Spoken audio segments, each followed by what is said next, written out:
नमस्कार, डेली 24 भारत देख रहे हैं आप। मैं हूं आपके साथ साहिल धुलिया। बुलेटिन की शुरुआत करेंगे। पश्चिम बंगाल में बाबरी मस्जिद की तर्ज पर निर्माण की घोषणा के बाद राजनीतिक हलचल तेज हो गई है। इस मुद्दे पर तीखे विरोध के बीच तृणमूल कांग्रेस ने बेलडांगा के विधायक हुमायूं कबीर को निलंबित कर दिया है। निलंबन पर प्रतिक्रिया देते हुए भाजपा विधायक रामेश्वर शर्मा ने कड़ा बयान दिया। शर्मा का आरोप है कि बाबर महमूद गजनी और मोहम्मद गौरी जैसे अतिक्रमणकारियों के नाम पर किसी भी तरह की ईंट रखने की कोशिश देश की भावनाओं को ठेस पहुंचाती है और ऐसी सोच का जवाब उसी कड़ाई से दिया जाएगा। शर्मा का दावा है कि पूरे देश में हिंदू समुदाय एक साथ दिखाई दिया है, जिससे ममता बनर्जी की सरकार पर दबाव बढ़ा। उन्होंने ये भी कहा कि बंगाल में ममता बनर्जी के शासन में बांग्लादेश से आने वाले घुसपैठियों और कट्टरपंथी तत्वों को पनाह दी जा रही है, जिससे आम हिंदुओं के साथ अन्याय और उत्पीड़न का वातावरण पैदा हुआ है। उनका कहना है कि राज्य में इस स्थिति को रोकना और शांति व्यवस्था सुनिश्चित करना आवश्यक है। देखिए, कांग्रेसी मित्रों से मेरी प्रार्थना है कि भगवान की कृपा से आपको 25-30 लोग जो बच गए हो, जनता ने आपको वोट दिए विधायक बनने के लिए, विधायक बने रहो। कभी पूतना बनते हो, कभी रावण बनते हो, कभी कुंभकर्ण बनते हो, कभी मेघनाथ बनते हो, कभी बंदर लाते हो, कभी उस तरह लाते हो। ये सब काम क्यों कर रहे हो? क्या तुम्हें ये प्रवृत्ति चाहिए? क्या राक्षसी प्रवृत्ति चाहिए? परमात्मा से प्रार्थना करो अगला जन्म आपको राक्षस में मिले। अन्यथा तुम्हें जनप्रतिनिधि बनाए, जनता की आवाज उठाओ, ढंग से उठाओ और उस तरह मत चलाओ। उस तरह चलते थे दिग्विजय सिंह और कांग्रेस के राज में। ये डॉक्टर मोहन यादव के राज है। यहाँ तो बाबा साहब अम्बेडकर का कानून चलता है। उस तरह हाथ में लोगे तो जेल जाओगे और किताब हाथ में लेकर आओगे तो बात सुनी भी जाएगी और बात मानी भी जाएगी। वहीं समाजवादी पार्टी के प्रदेश अध्यक्ष मनोज यादव ने प्रदेश की स्थिति पर गंभीर सवाल उठाए हैं। उनका कहना है कि मुख्यमंत्री की सरकार के सामने किसान, छात्र और आम लोग लगातार समस्याओं से घिरे हुए हैं, लेकिन सत्ता में बैठे लोग खामोश हैं। यादव के मुताबिक खेतों में काम करने वाले किसानों को खाद के लिए घंटों लाइन में खड़ा रहना पड़ रहा है। कई जगह सरकारी कर्मचारियों के हाथों मारपीट और बदसलूकी की घटनाएं सामने आई हैं, फिर भी मुख्यमंत्री चुप है। उन्होंने आरोप लगाया कि हाल ही में एक छात्र के साथ हुई मारपीट की घटना पर भी सरकार की प्रतिक्रिया निराशाजनक रही। डॉक्टर मनोज यादव ने केंद्रीय मंत्री शिवराज सिंह चौहान और प्रदेश के कृषि मंत्री ऐंदल सिंह कसाना के बीच नकली दवाइयों के मुद्दे पर आते विरोधाभासी बयानों को लेकर सवाल उठाया।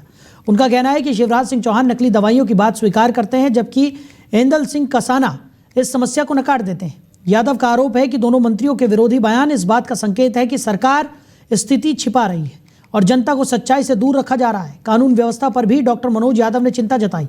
उनका कहना है कि प्रदेश के अलग अलग हिस्सों में अपराध लगातार बढ़ रहे हैं और नागरिक अपने को असुरक्षित महसूस करते हैं। समाजवादी पार्टी ने मांग की है कि मुख्यमंत्री तुरंत स्थिति पर ध्यान दें और किसानों, छात्रों, साथ ही साथ आम जनता की समस्याओं को प्राथमिकता देते हुए स्पष्ट और प्रभावी कदम उठाएं, क्योंकि सरकार की निष्क्रियता अब जनता की सुरक्षा पर सवाल खड़ा कर रही है।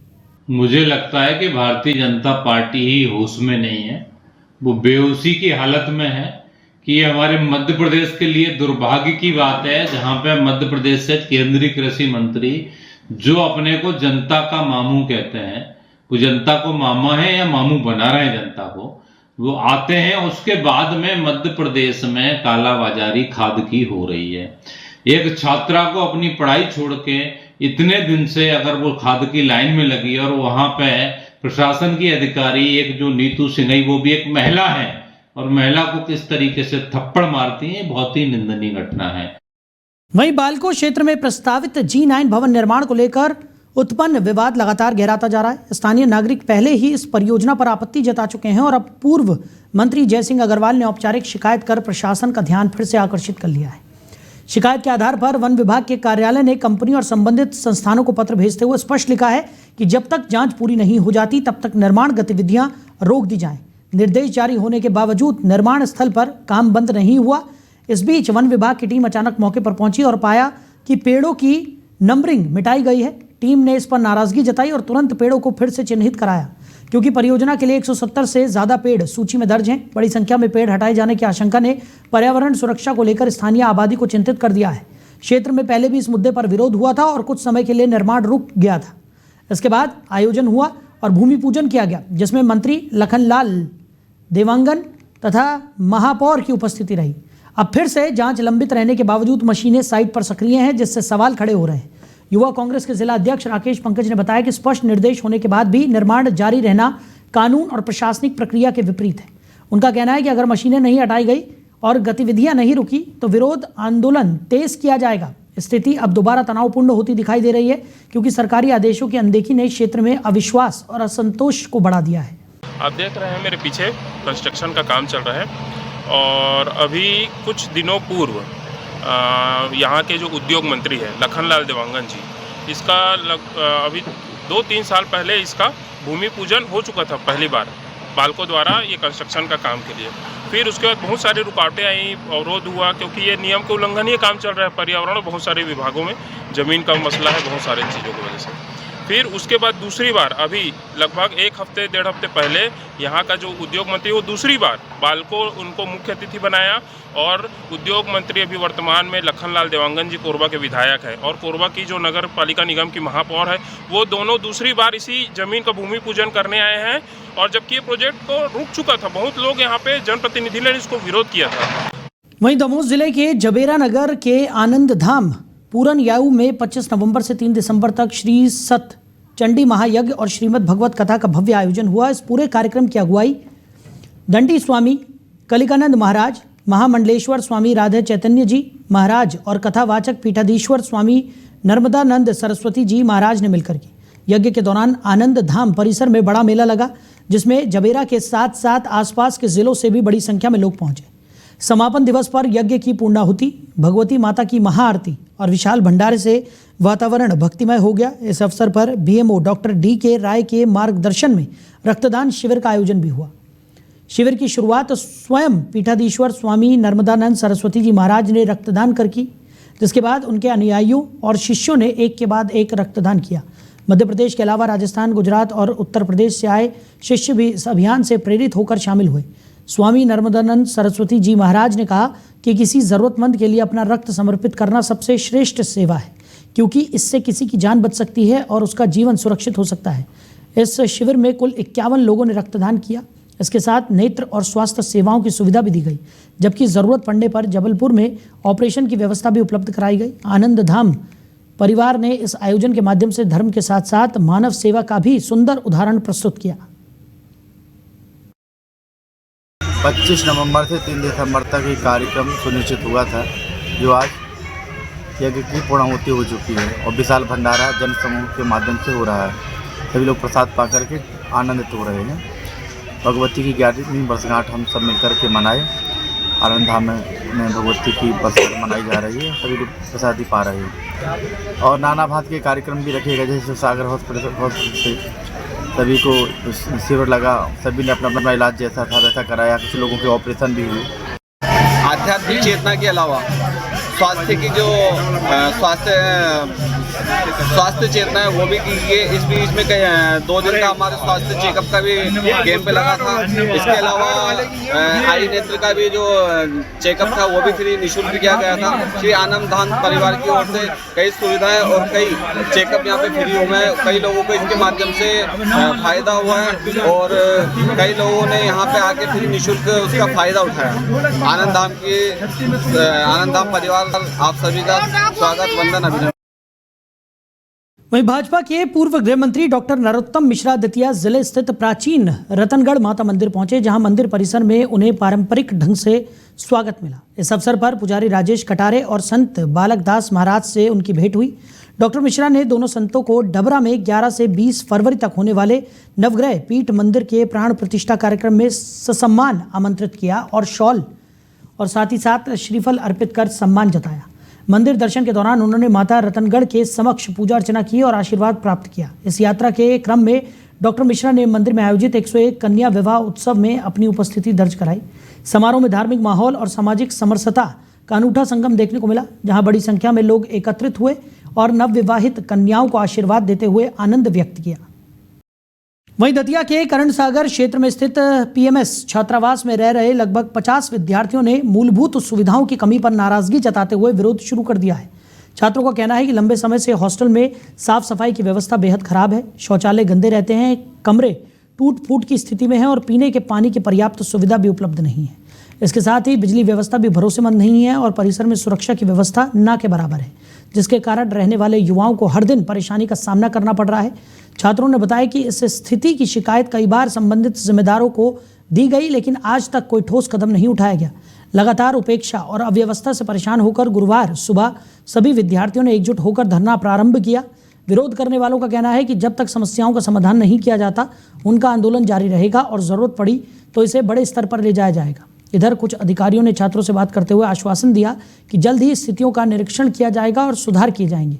हालांकि प्रदर्शन में मौजूद विद्यार्थियों ने साफ कहा कि केवल आश्वासन से बात नहीं बनेगी, उन्हें हॉस्टल में वास्तविक बदलाव चाहिए ताकि वो सुरक्षित और साफ सुथरे वातावरण में अपनी पढ़ाई जारी रख सकें। से हॉस्टल खुला है, आधा वर्ष निकलने को है, लेकिन हम लोग हर बार मैडम को आवेदन के थ्रू अपनी समस्या बताते हैं, लेकिन मैडम कोई भी समस्या का निराकरण नहीं करती। हर बार आश्वासन देती कि आपका 10 दिन में सॉल्यूशन हो जाएगा, 10 दिन में निराकरण हो जाएगा, लेकिन किसी भी समस्या का निराकरण नहीं हो। हॉस्टल के बाहर कचरे के ढेर लगे पड़े हैं, खेल सामग्री का कोई भी खेल सामग्री नहीं है। 6 महीने हो गए लगभग। बाहर पीछे का गेट टूटा पड़ा है, वहां से कुत्ते गाय वगैरह सब घुसते गोबर करते अंदर, उसका भी कोई निराकरण नहीं है। पानी की टंकी बिल्कुल गंदी पड़ी है, उसका कोई नहीं हुआ। लेटरिन बाथरूम की कोई सफाई नहीं, और 3 दिन से सफाई कर्मचारी नहीं है। सर से अगर बोलते तो सर बोलते कर्मचारी और कैसा खाना बनाया, अगर खाना की शिकायत करते तो सर से पोहा बनता है हर बार, तो पोहा की शिकायत करते तो सर बोलते इससे अच्छा और कैसे बनाए। धूम हड़ताल बैठे हम लोग, हमारी मांगे पूरी नहीं हो रही हैं, और दो बार मैडम भी आश्वासन देकर झूठा आश्वासन देकर चली गए। यहाँ से आपका समाधान होगा, हमारे लिए उड़ने के लिए कंबल नहीं है बिल्कुल, और खाने में समस्या हो रही है। सर से बोलते, सर जी बोलते ऐसा ही चलेगा, हॉस्टल ऐसा ही चलना पड़ेगा और ऐसा ही चलेगा। अगर तुमने ज्यादा मतलब मक्कारी की तो तुम्हारा नाम निरस्त कर दिया जाएगा, घर भेज दिया जाएगा। एक बार मैडम द्वारा हमारे लिए नोटिस भी दिया गया था कि आपको अगर तुमने ज्यादा मतलब नेतागिरी करी इसमें तो आपको घर भेज दिया जाएगा। हम लोग अपनी मांगे पूरी कर रहे हैं, तो इन लोगों को नेतागिरी लगती है कि नेतागिरी कर रहा है तुम लोग। और इधर ये कचरा डरा है, गोबर डरे, इधर 3 दिनों से कर्मचारी नहीं आए। इधर की समस्या देखो, थोड़ी बहुत बिल्डिंग पुरानी है मैं मानता हूँ, लेकिन कुछ इसके बाद क्या है कि ऐसे ये लोग अपनी मनमर्जी करते हैं। मांस मछली बनाना, कुछ भी करना, यहाँ से सामान लेना, जरा हर टोक दो तो सीएम हेल्पलाइन की धमकी, या फिर तो बाहर बैठ जाते हैं इसी तरीके से। मैडम मैं उस दिन पिछली बार बैठे थे तो मैडम ने ये देखी आप लाइट का काम है, जैसे छोटे मोटे काम जो हो सकते थे पॉसिबल वो अपन ने करा दी। अभी 2 बार मोटर भी टूट चुकी है, 10-10 घंटे यहाँ पर मोटर चलती है, वो भी अपन नहीं करवाई। हर चीज़ का पैसा शासन से नहीं आता है। अब मैं भी फैमिली वाला आदमी हूँ, मैं हर चीज़ तो पॉसिबल कर नहीं सकता। जैसे अभी इनका कहना है पुताई करवाओ, उसकी पुताई का पैसा शासन देगा तभी तो मैं करवाऊँगा, और इनकी धमकियां बार बार बढ़ती जाती हैं। तो कर्मचारी को परेशान करना कि जल्दी खाना बनाओ तो फिर लेते नहीं है, तो 12 बजे तक खाना ना ले, और बस सबको इसीलिए एक ने बोल दिया बाहर चलो, बस सब बाहर बैठ जाते हैं। वहीं मध्य प्रदेश के छतरपुर जिले के बक्सवाला विकासखंड की नवीन प्राथमिक शाला का एक वीडियो सोशल मीडिया पर तेजी से वायरल हुआ है, जिसमें शिक्षक भगुंता अहिरवार को शराब के नशे में स्कूल आते देखा गया। यह घटना मंगलवार दोपहर की बताई जा रही है और वीडियो के सामने आते ही शिक्षा विभाग में हड़कंप मच गया। स्थानीय ग्रामीणों ने आरोप लगाया कि शिक्षक नियमित रूप से नशे की हालत में विद्यालय पहुंचते हैं, जिससे बच्चों की पढ़ाई पर गंभीर असर पड़ रहा है। कई ग्रामीणों ने बताया कि शिक्षक बच्चों के साथ दुर्व्यवहार भी करते हैं और मारपीट तक कर देते हैं। कुछ लोगों ने यह भी कहा कि उन्हें कॉलर पकड़कर बाहर फेंक दिया जाता है। 80 से 85 हज़ार रुपये वेतन लेने के बावजूद उनका व्यवहार अनुचित और आपत्तिजनक है। ग्रामीणों का दावा है कि स्कूल परिसर में शराब के क्वार्टर और गिलास भी पाए गए हैं। स्थिति की गंभीरता को देखते हुए बुधवार को बीईओ और बीआरसी की टीम ने स्कूल का निरीक्षण किया। जांच में सामने आया कि शिक्षक पहले भी इस तरह की शिकायतों में विवादों में रह चुके हैं। मार्च में नीति आयोग की टीम के निरीक्षण के दौरान भी वो नशे की स्थिति में पाए गए थे, जिसके बाद उन्हें निलंबित कर दिया गया था। हालांकि अक्टूबर में उन्हें पुनः प्राथमिक शाला पाली में बहाल किया गया, लेकिन उनकी आदत में कोई सुधार नहीं हुआ। संकुल प्राचार्य पवन राय ने बताया कि आज फिर ग्रामीणों ने शिकायत की शिक्षक नशे में स्कूल पहुंचे हैं और छात्रों को बाहर निकाल रहे हैं। मौके पर जांच में शराब के क्वार्टर भी मिले, जिनका पंचनामा तैयार कर वरिष्ठ अधिकारियों को रिपोर्ट भेजी गई। जिला शिक्षा अधिकारी अरुण शंकर पांडे ने पुष्टि की कि मामले की गंभीरता को देखते हुए शिक्षक को तत्काल प्रभाव से निलंबित कर दिया गया है। सब माने स्कूल में जो मास्टर चाहे नहीं, सीधी बात। क्या समस्या है उनकी? दारू पीता है रोज के 1 बजे छुट्टी कर दी थे। इस बच्चों को नहीं पढ़ाते? एक दिन नहीं पढ़ाता है। 1 बजे से है छुट्टी आज। कते खाना खावा घरे जाओ, खाना खावा घरे जाओ। 2 क्वार्टर भमा पछीते रहे खेत में, मीटर हो दारू पी, बच्चों बाहर काट दो। क्या समस्या है स्कूल में? सर जी दारू पीते हैं यहाँ के सर, और बच्चों को कॉलर पकड़ पकड़ के बाहर निकालते हैं और बच्चे गिरते उठते चले जाते हैं घरे। और पढ़ाते हैं स्कूल में? नहीं पढ़ाते सर, पूरे दिन फोन देखते हैं। शराब पी के आते हैं स्कूल? शराब पी के आते हैं और स्कूल में भी पीते हैं। सर शराब पीते हैं रोज और 2 बजे से छुट्टी कर देते हैं। मारते भी हैं सर? हाँ। पढ़ाते हैं कि नहीं पढ़ाते? नहीं, मोबाइल देखते हैं। शराब पीते हैं स्कूल में? हाँ, शराब देखो वहाँ डली है। 10वीं। कौन सी क्लास में पढ़ती हूँ? 4वीं। कि स्कूल में क्या समस्या है आपको? सर जी शराब पीते हैं और मारते भी हैं। आज विद्यालय में ग्रामीण द्वारा शिकायत की गई थी कि शिक्षक शराब के नशे में आकर के छात्रों के लिए बाहर कर रहा है और करीब 1 बजे शिक्षक ताला डाल के चला गया। मौके पर आए हैं, क्या मिला? मौके पर यहाँ पर क्वार्टर डले मिले हुए हैं, जो ग्रामीण द्वारा पंचनामा बना करके वरिष्ठ कार्यालय को कार्रवाई हेतु प्रस्तावित कर दिया गया है। शीघ्र ही उस पर अनुशासनात्मक कार्रवाई हो जाएगी। जो पढ़ा नहीं राशि 85,000 को महीना ले रहा है, काय की तनख्वाह ले रहा है, दारू पीवे के लाने स्कूल बनो जो। स्कूल में पीते हैं शराब? जी, अब क्वार्टर धरे गिलास धरो, हमने खुद देखो अपने आँख। वहीं इंदौर शहर में देह व्यापार और अवैध गतिविधियों से जुड़े मामलों के बीच राजेंद्र नगर थाना क्षेत्र का होटल SP 97 एक बार फिर विवादों में घिर गया है। सोमवार रात स्थानीय पार्षद प्रशांत बड़वे और आसपास के निवासी वहां पहुंचे और देखा कि होटल में नाबालिग लड़के लड़कियों सहित कई कपल अवैध काम करते हुए रंगा हाथों पकड़े गए। स्थानीय लोगों ने बताया कि होटल में लंबे समय से संदिग्ध और अनैतिक गतिविधियां चल रही थी। होटल के सामने ही एक कन्या महाविद्यालय होने के कारण अभिभावकों में चिंता और बढ़ गई थी। पार्षद ने कहा कि उन्हें जानकारी मिली थी कि किसी व्यक्ति ने नाबालिग लड़की को मैसेज कर होटल बुलाने का प्रयास किया। इस सूचना के आधार पर पार्षद तुरंत थाने में लिखित शिकायत देकर त्वरित कार्रवाई की मांग करने पहुंचे। पार्षद ने आरोप लगाया कि होटल खोलने के बाद से यहां अनैतिक गतिविधियों में लगातार वृद्धि हुई है। उन्होंने प्रशासन को स्पष्ट चेतावनी दी कि अगर समय रहते इस पर रोक नहीं लगी और होटल बंद नहीं किया गया तो वो उग्र आंदोलन की ओर भी जा सकते हैं और आवश्यकता पड़ने पर होटल को जबरदस्ती बंद करवाने की कार्रवाई की जाएगी। होटल के खिलाफ क्षेत्रवासियों में भी भारी रोष है और उन्होंने प्रशासन से सख्त कार्रवाई की मांग की है। राजेंद्र नगर पुलिस ने शिकायत प्राप्त होने की पुष्टि की है और मामले की जांच अब भी जारी है। कल मेरे संज्ञान में यहाँ से एक घटना आई थी कि यहाँ पे ये होटल है, इसके जस्ट सामने 50 फुट सामने यहाँ पे एक कन्या पाठशाला स्कूल चलता है। यहाँ पे इसमें हमारी 700 मध्यम वर्गीय परिवार, हमारे जैसे मध्यम वर्गीय परिवार और निम्न, उससे भी निम्न मध्यम वर्गीय परिवार की बच्चियाँ यहाँ पे पढ़ती हैं। बहुत अच्छा पढ़ाई, इनकी स्कूल का रिकॉर्ड है। जब से होटल खुला है बार बार ये यहाँ पे शिकायत आ रही थी कि ये लोग इन बच्चियों को छेड़ते हैं। जनरली यहाँ पे बाहर के, भले वो बड़े हैं, वो एडल्ट हैं, मैंने सब माना है, नहीं है वो भी नहीं पूछा है, पर लड़कियाँ लगातार यहाँ पे आते हैं तो हमारे कॉलोनी का माहौल ख़राब होता है। वहीं धान की खरीदी में होने वाली गड़बड़ियों और अवैध भंडारण को रोकने के लिए जबलपुर कलेक्टर ने विशेष एक्शन प्लान तैयार किया है। योजना के तहत अवैध रूप से जमा किए गए धान की सूचना देने वालों को इनाम देने की भी घोषणा की गई है ताकि लोग सक्रिय होकर प्रशासन की मदद करें और फसलों के सही तरीके से वितरण को सुनिश्चित किया जा सके। घोषणा के कुछ समय बाद ही कलेक्टर के एक्शन प्लान का असर दिखा। थाना पाटन के ग्राम धनेटा के खेत में भारी मात्रा में अवैध रूप से रखे गए धान को जिला प्रशासन ने जब्त किया। इस कार्रवाई में करीब 2500 क्विंटल धान को जब्त कर कोटवार के हवाले किया गया और धान का अवैध भंडारण करने वाले लक्ष्मण साहू को अपनी ओर से स्थिति स्पष्ट करने और पक्ष रखने के लिए नोटिस जारी किया गया है। प्रशासन की इस कार्रवाई से स्पष्ट संदेश गया है कि किसी भी तरह के अवैध धान भंडारण और खरीदारी में गड़बड़ी बर्दाश्त नहीं की जाएगी। ये धान खरीदी में प्रायः एक समस्या ये आती है कि किसानों से बहुत सस्ते दर पे खरीद के धान जो है उसको फिर बाद में उपार्जन समितियों में उसको बेच दिया जाता है। तो इसमें किसानों को भी नुकसान होता है और बाकी उपार्जन का लक्ष्य ये है कि किसानों को सही रेट मिले, न कि बिचौलियों को। तो इसके लिए ये एक योजना है जिसके अंतर्गत अगर कोई हमें 100 क्विंटल तक का अगर सूचना देता है कि अवैध भंडारण कहीं किया गया है सिर्फ और सिर्फ उपार्जन केंद्र में बेचने के लिए, उसको 5100 रुपये, 100 से 200 क्विंटल अगर किया हुआ है तो 11,000 और फिर 200 से 500 क्विंटल तक किया हुआ है तो उसको 21,000 रुपये का राशि जो है।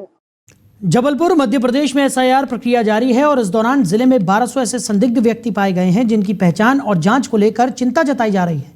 भाजपा विधायक अजय बिश्नोई ने इस मुद्दे को अपने सोशल मीडिया प्लेटफॉर्म पर उठाते हुए कहा कि इन संदिग्धों की सही तरीके से पहचान और जांच होना शासन की जिम्मेदारी है। उन्होंने मुख्यमंत्री मोहन यादव का ध्यान इस ओर आकर्षित करते हुए बताया कि मध्य प्रदेश में किसी भी संदिग्ध व्यक्ति को हिरासत में लेना वर्तमान नियमों के चलते संभव नहीं है। विधायक के अनुसार राज्य में पिछले 12 सालों से पुलिस प्रशासन को आईपीसी की धारा 109 और नई भारतीय न्याय सुरक्षा संहिता की धारा 128 का इस्तेमाल कर संदिग्धों को हिरासत में लेने से रोका गया है। तत्कालीन डीजीपी ने ऐसे संदिग्धों को हिरासत में लेने के अधिकार पर रोक लगा दी थी, जिससे राज्य की सुरक्षा व्यवस्था कमजोर हो गई। अजय विश्नोई का कहना है कि पहले पुलिस को सीआरपीसी की धारा 109 के तहत ऐसे लोगों को रोका और जांचा जा सकता था, लेकिन अब यह अधिकार बीएनएसएस की धारा 128 के अंतर्गत आता है, जिसे लागू करने में कई अड़चने हैं। विधायक ने यह भी स्पष्ट किया कि अगर एसआईआर प्रक्रिया में पाए गए 1200 संदिग्ध व्यक्ति विदेशी नागरिक निकलते हैं तो उन्हें उनके मूल देश लौटाना चाहिए। वर्तमान नियमों और प्रतिबंधों के कारण पुलिस इस कार्य को करने में असमर्थ है, जिससे राज्य की सुरक्षा पर गंभीर प्रश्न उठ रहे हैं। अजय विश्नोई ने मुख्यमंत्री को पत्र लिखकर इस प्रक्रिया को सख्ती से लागू करने और संदिग्ध व्यक्तियों की हिरासत और जांच के प्रावधान को पुनः शुरू करने की मांग की है, ताकि कानून और सुरक्षा व्यवस्था दोनों को प्रभावी रूप से सुनिश्चित किया जा सके। विषय समय अनुकूल है। एसआईआर की प्रक्रिया चल रही है, एक एक घर में जा रहे हैं, एक एक व्यक्ति से संपर्क हो रहा है, तो उसमें बहुत से ऐसे व्यक्ति निकल के आ रहे हैं कि जो बीएलओ का समाधान नहीं कर पाते हैं, प्रॉपर कागज नहीं दिखला पाते हैं। जब प्रॉपर कागज वो नहीं दिखला पा रहे हैं तो संदेह के घेरे में आते हैं, संदिग्ध हो जाते हैं। संदिग्ध व्यक्ति को वास्तव में गहराई से जांच करके पकड़ना चाहिए कि ये देश का नागरिक है भी या नहीं है।